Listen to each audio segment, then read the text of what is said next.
Raising women's voices, one story at a time. Welcome to the She Said Project podcast.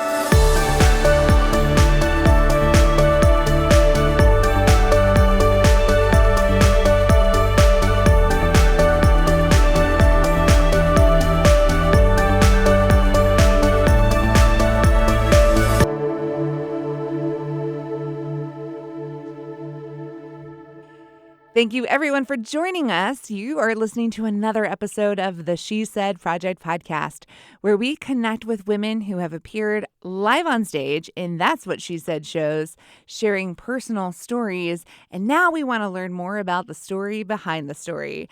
I'm Jeanette Jerzyk, your host, National Director of the She Said Project, and here with me, Carrie Rosso, co-founder and Jeanette Jerzyk groupie. Aw, that's so sweet. Carrie, we've been through a lot together in these years. The evolution, if you will, of That's What She Said. You started as a one-night thing. It was just some friends hanging out, telling stories. And now we're not just in Champaign, Illinois anymore. That's where it all began. But a couple years ago, pre-pandemic, we expanded into Bloomington, Illinois, which is just a hop, skip, and a jump down the road. Phenomenal community, amazing women. And today, on today's episode, we have one of those women from Bloomington Normal with us on the line. She appeared in That's What She Said 2021, which was a unique show, which we'll talk about in a second. But I want to bring her on the line. Let's welcome our guest, Uma Kailasam. Welcome to the She Said Project podcast. Thank you, Janet. Thank you, Carrie. It is such an awesome opportunity to be on this podcast with you both. Uma, you are such a dynamic person, a dynamic woman, a dynamic storyteller, and you just shined on stage in the That's What She Said show. It's an honor to bring you back so even more women out there can get to know you and hear about you and your family and your story. Your story started a long time ago in India. You grew up in India, yes? That is correct. Yes. And now you live in the beautiful community of Bloomington, Illinois. How did you get roped into this, Uma? So, Carrie, I was contacted by the United Way team saying, hey, there's an opportunity like this. Would you like to be a part of the team? And then I was quite curious because I did not attend the previous show that was held here before COVID in Bloomington Normal. So I went online and I saw the videos of the show, the cast members, their different experiences, and I was completely blown away. So I want to say this has been one of the best memorable experience in my life being part of That's What She Said, because it's a unique opportunity for women like me to come up on stage and share a personal story about ourselves, right? So with Janet, it was a blast getting to know her, and she's an amazing director, and we learned a lot through the 3 months. But again, I also got to meet 7 other phenomenal women whose story that I got to experience, not only just here, but again, I got to know them more as people from different backgrounds, their journey, and now we are all besties and we all hang out, whenever we get a chance. So that's how I got the opportunity, and I think it has made quite a difference in my life for this past year, I should say. I love that you brought that up, the camaraderie that your cast created, because that is such a huge component of the That's What She Said experience. And we weren't sure if it was going to translate into other markets. We had experienced that here in Champaign because of the way the show is designed, that we bring together women from the community. But we took a chance by taking it to Bloomington, and you absolutely said exactly what I feel. We found this unique, amazing, fascinating group of women who not only shared stories on stage, but became fast friends and have really built a sisterhood of support and love. Your show was unique, and I just want to share it with our listeners because we decided to go live on stage in the fall of 2021, where we were still, in the thick of a pandemic situation. And we made an interesting decision to produce That's What She Said on stage at an outdoor amphitheater. for COVID safety. We did an outdoor performance at this beautiful Ewing Manor in Bloomington, and it was so unique for us. It was different than anything we had done before, but it was so beautiful. It came together just as beautifully. And that, to me, Carrie, says that the mission holds, that the core values of That's What She Said can translate to different communities and different crazy times and different theaters and different venues and different groups of people. And that is a triumph. I think throughout history, women found comfort in solidarity by telling stories through things. And I think the pandemic isn't any different. We all still had so much we were going through. Sitting in the Bloomington theater really was touching to me. One, because it did translate, and there was our baby, and it was in a new city, and seeing when you were on the stage telling your story, seeing all of the women not just on stage with you nodding along, and like, I hear you and I see you and I feel that. The women in the audience were doing the same thing, and it was just really touching to see it in a whole new city, but the same, different but the same. Yes, and I would like to add that it was a packed show. It was sold out, which even I was quite surprised right after COVID with all the uncertainties. That was amazing. People were ready. We all missed each other. We missed being together and talking and laughing and yucking it up. And there was so much solidarity that night. I remember walking down this long, beautiful pathway to the theater, and people we were all just hungry for togetherness and fellowship. And I think the laughs came easily because we were all just like, oh, for the love of chocolate, we need to laugh about something. That was definitely the theme and the energy of the night. So let's go ahead and share with our listeners your performance, Uma, your story from that show. And then I want to hear from you, your feedback on what life is like now that you've shared that in a public setting. So friends, please enjoy this incredibly told story by Uma Kailasam, speaker of That's What She Said, Bloomington, Illinois, 2021, with her story, Icebreaker. Imagine walking into a room full of people who you have never met before. Everyone's talking to everyone, and they see you walk in. Nobody says a hello or even smiles at you. Some of them even glance at you and turn back to their conversation, and they are wondering, oh, is it my outfit? Maybe my makeup, or I'm too overdressed. But then, out of the blue, you notice you're the only Indian American in the room, and bam, that's when it hits you, why nobody is making an effort to talk to you. So now, you have to make the first conversation to make them feel comfortable with you. Welcome to my life as an icebreaker in America, the land of dreams and opportunities.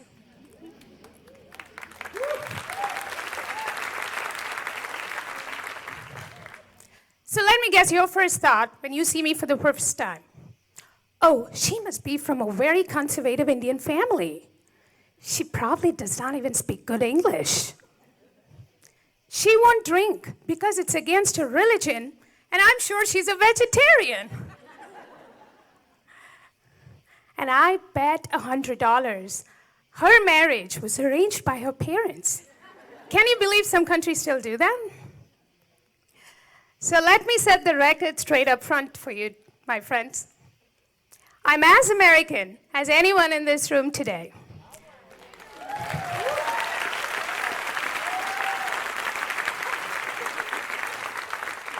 I came to this country 20 years back from a very progressive Indian family who raised their daughters as sons and taught us to be independent.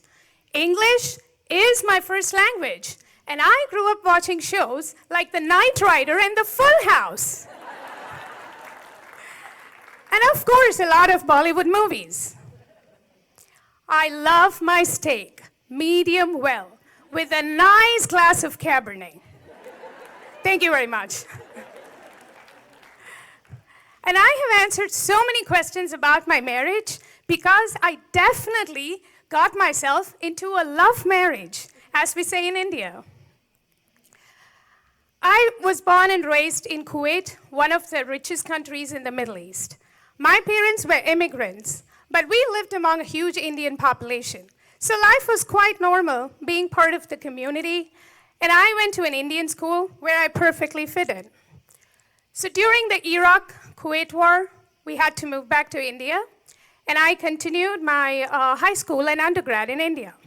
Life was great, being part of a big Indian family, all the amazing food, love and pampering, and of course enjoying all the festivities. As I grew up, I noticed my skin color was very dark, just like my dad. My mom, my sister, and my cousins, they're all fair-skinned as per the Indian standards. I was the dark horse in the family, literally. My dear dad was very proud that I looked like him, yet it didn't matter. I used to cry to my mom that she used white soap for my sister and black soap for me, and that's why I turned out this way.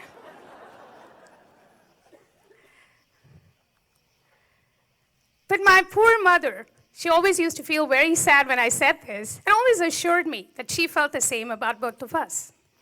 But you know, when you look different, there's this small insecurity about yourself. My immediate family, my parents, and my sister, they have remained the most positive aspect and support in my life. They always made me feel like a superstar at home. My sister would in fact pick a fight with anyone who commented on my skin color, very protective of me. They focused on my talents, my achievements, and gave me all the attention to make me feel on top of the world. And I think that is one of the main reasons that I did not spiral downhill with this insecurity and turned out into a confident woman.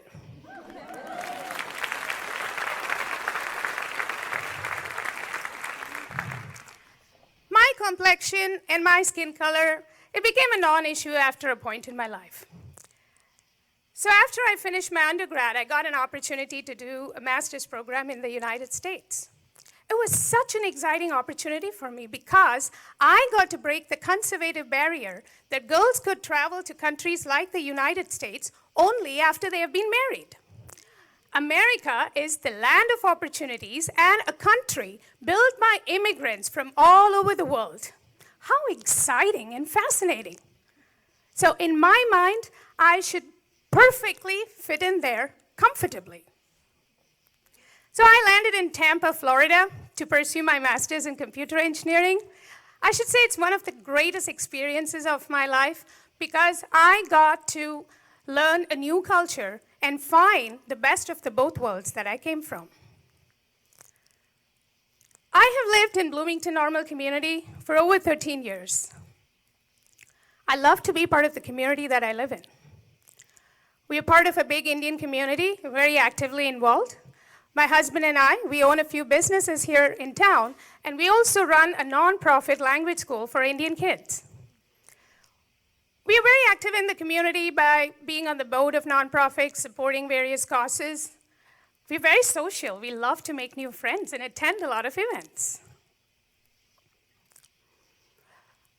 As I attend a lot of these non-Indian meetings and events, however, I started noticing that when I go to a new place, not many people take an effort to come talk to me or say hello. Many times I've come home telling my husband, I don't even know why I'm going to these events or meetings because at the end of it, I don't make any new friends. Nobody calls me for the service projects that they do or events that they're hosting. It's like I'm always invisible until I make an effort to reach out to everyone. It used to be very frustrating, and I could understand why many ethnic communities choose to stay within themselves because if you are not a white American, you don't have a warm welcome in a lot of places. So that's when a very sweet dear friend of mine, who's not an Indian, invited me to lunch and said, Uma, you're so smart and social, and you come from a beautiful Indian culture. Why are you not flaunting it? I was like, what? Wait a minute. This is very surprising for me to hear because all these years I have been trying to assimilate into my new American culture and trying to figure out how to make my Indian culture not an issue. And I told my friends, see, when I came to the United States, I thought people would see me for who I was rather than how I look and where I came from. But here, I get judged all the time because I'm not white, I'm not black, I am brown. See, I'm a person who takes constructive criticism, changes myself for the positive. So my logical brain is thinking, okay, if people around me are judging me for the way I look, let's try changing it. But my dear friends, the reality is nobody can change the way they look or their skin color, well, unless if you're Michael Jackson. I can change my attitude, my communication skills, my confidence, my physique, and so many other things, but just not the way I look. This is how I'm created, and I have absolutely no control. And if anyone had control, wouldn't we all choose a skin color that's more acceptable? And most importantly, who set the standard that only a certain skin color is what is needed to feel superior or beautiful anyways? Are you guys with me on this?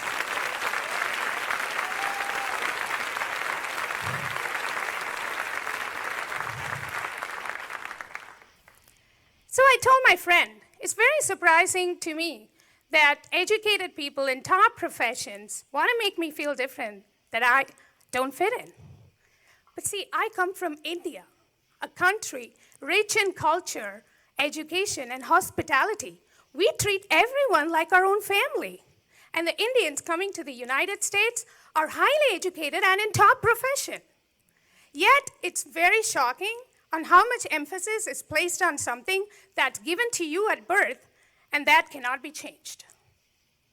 So that's when my sweet, sweet friend told me, okay, Uma, why don't you be the first person to break the ice and start the conversation in such situations so people will get to know you and they'll love your personality? And I'm like, okay, this icebreaker strategy sounds nice. So the term icebreaker sounds very cool, very chill, right? But it's one of the toughest things to do.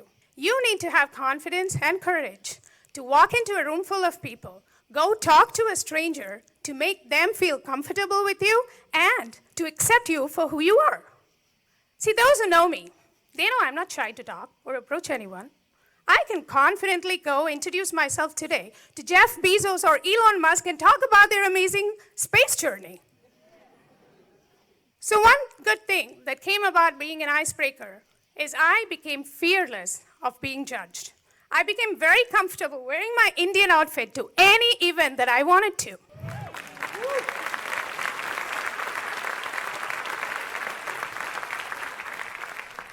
And if someone wants to judge me for the way I look or where I came from, I pity them.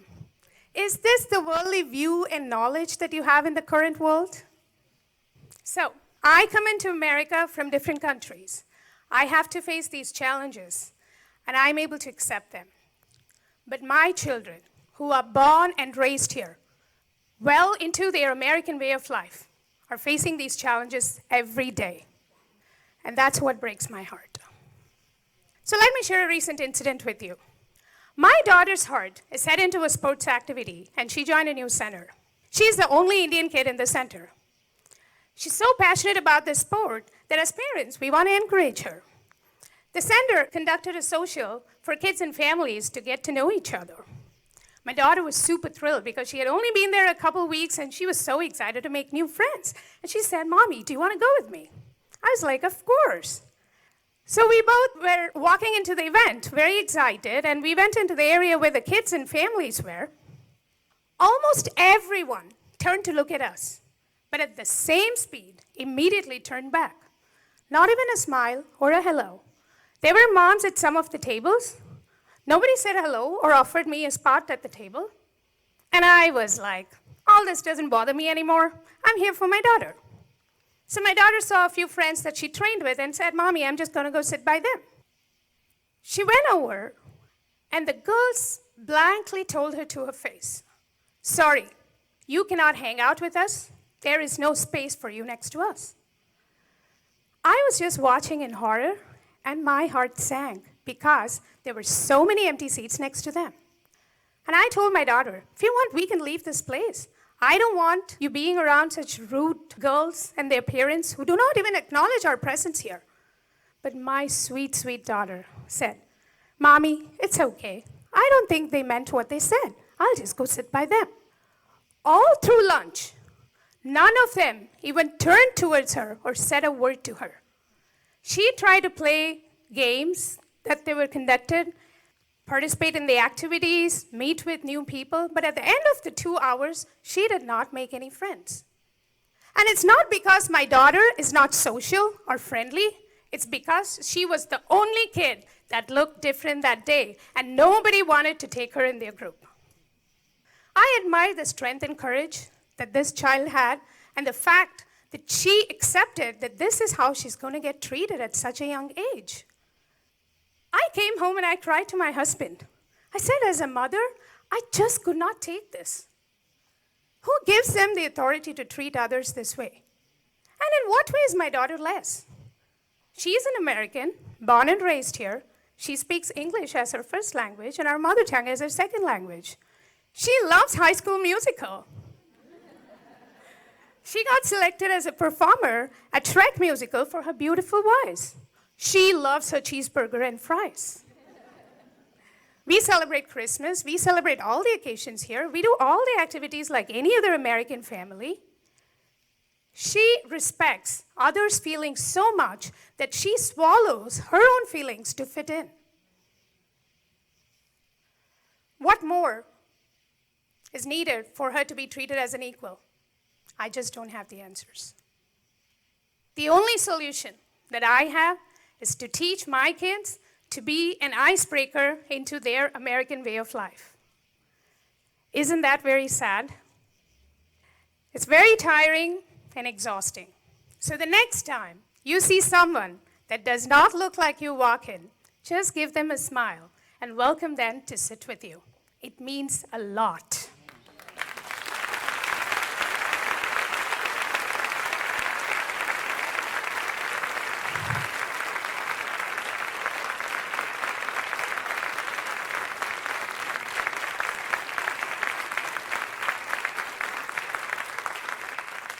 Kids are a reflection of how parents behave.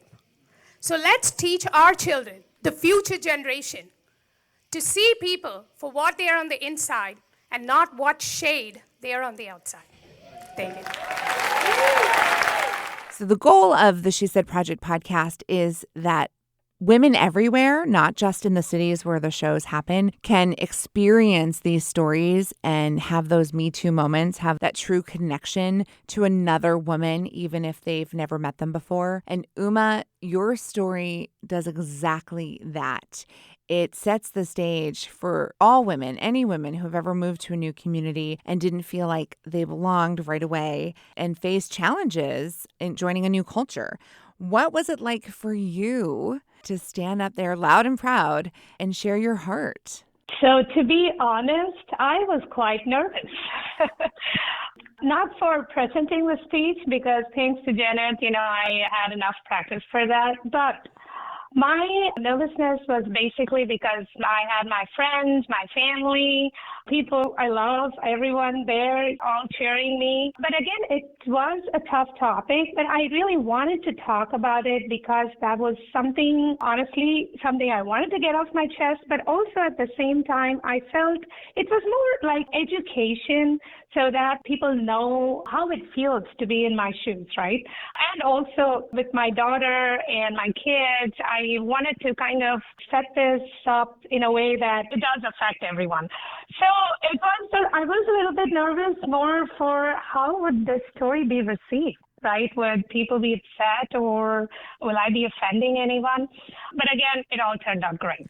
We did agree to push the envelope just a little bit to make sure that people heard your point of view and that people could maybe take a moment to reflect on if they've ever been in those shoes where they were maybe not the most welcoming to someone in their community.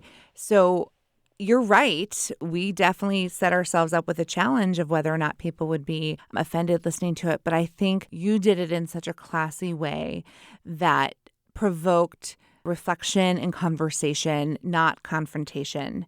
How has the community responded to you sharing your story like that? The response was overwhelming, I should say, because even the same night after the show, I had so many new people come up, talk to me.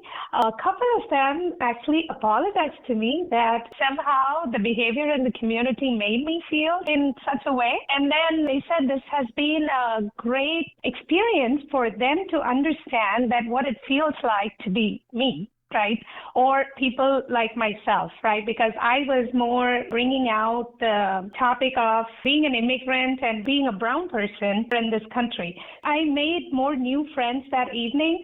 And later on, I had more people reaching out to me through Facebook. And I would like to point out a couple incidents following the event was I had a person who attended the event come up and tell me that she shared the story with her daughter. Her daughter went to school and she knew an Indian kid in class who always feels a little bit aloof or just doesn't talk too much. But her daughter, she made an effort to go talk to her and somehow make her feel more comfortable, maybe thinking if this is the same way she feels too. That was one. And another one was I had another friend come up and tell me that she always sees a lot of Indians, when you're walking outside in the evening around their neighborhood. But somehow both parties never said hello or exchanged hello. They just see each other and keep walking. But then after attending the event, she made sure she's going on the same time as the other group came. She went, introduced herself, and now they're all best friends walking together in the community, going on walks. Carrie, So can I you was like, pass me those tissues over there? I got something in my eye over here. Uma, you're killing us. Oh my gosh. Oh my So I was gosh. literally in tears that day when I heard this, and I was so thankful they reached out to even let me know, because honestly, I felt if I left the world that day, at least there's a small difference that I may have made. Wow. The power of So- one and the power of your words, Uma. Thank you, Carrie. And also another thing I would like to mention is here in Bloomington, every event that I'm going for this past year, there's at least a couple people who recognize me from the show. So I want to say kudos to both of you for pulling out a very successful show. But they recognize me, they come up, they talk to me, and they introduce themselves. And then I have gotten so many new invitations to different events. And I was at a birthday party the other day, my son's friend's party, and I had this woman come up from Africa. She said that she had attended the event and she related every word of mine with her life. And she was literally crying throughout the speech. Wow. So, that day it made me very emotional because I felt so glad that, like you said earlier, in the crowd, there are women like nodding their heads because all of us go through different experiences. And when someone talks, you're able to relate to it, right? And then now I have invited her to events because she said she doesn't have any friends here. There's not a big African community here. But I said, come on, we are all friends together. So really, I want to say a big thank you to both of you for creating this platform for women to voice out even tough topics, right? Because I remember asking Jeanette, what should I talk about? And she said, I can just talk about anything I wanted. This platform is very powerful for women because we all relate to each other's issues. Yes, and it is about you. It is about the woman who's standing on that stage sharing that story. It's a very personal, intimate platform. So thank you for recognizing that. And I love, love, love that story of your new friend from Africa who had her Me Too moment because she could relate to your experience, even though she's from a completely different place. We've all walked into a room, every one of us, and have wondered if we belong or wondered what the eyes across the room meant. Are they judging me? And how to break the ice to make new friends. And Uma, you are such an example of breaking that ice and being that friendly person who's going to start the conversation. That comes very naturally to you, but you are passing this down to your daughter and to the next generation of your friends' children. You're inspiring people to be kinder and to be more inclusive and to be there for each other. That's such a huge takeaway. Yes. Thank you, Jeanette. It has definitely been a wonderful experience. And again, I feel this is continuing in my life. So when I talk about 2021, I tell everyone, hey, the best part of 2021 is I got to be on the cast and share my story at That's What She Said. Ah, that's so great. Well, that was definitely a highlight of the year for us too. Thank you so much for saying yes and for joining the sisterhood. Yes, and thank you for coming back to visit with us today so we could check in with you and hear more about your story and share your story with more women out there who can also go, oh my gosh, I'm not alone. Uma told me that it's going to be all right and that the world's a beautiful place, and now I believe it. You're amazing. We appreciate you so much. We're looking forward to more stories, more connecting with more women in Bloomington, Illinois, and beyond. And thank you so much to our friends and fans for joining us today here on the She Said Project podcast. Over and out. Thank you for listening to the She Said Project podcast in partnership with Illinois Public Media. All materials contained in the podcast are the exclusive property of the She Said Project and That's What She Said, LLC. For more information on our live shows, go to shesaidproject.com. This podcast was made possible with support from Carl and Health Alliance and presented by Sterling Wealth Management, empowering women to live their best lives.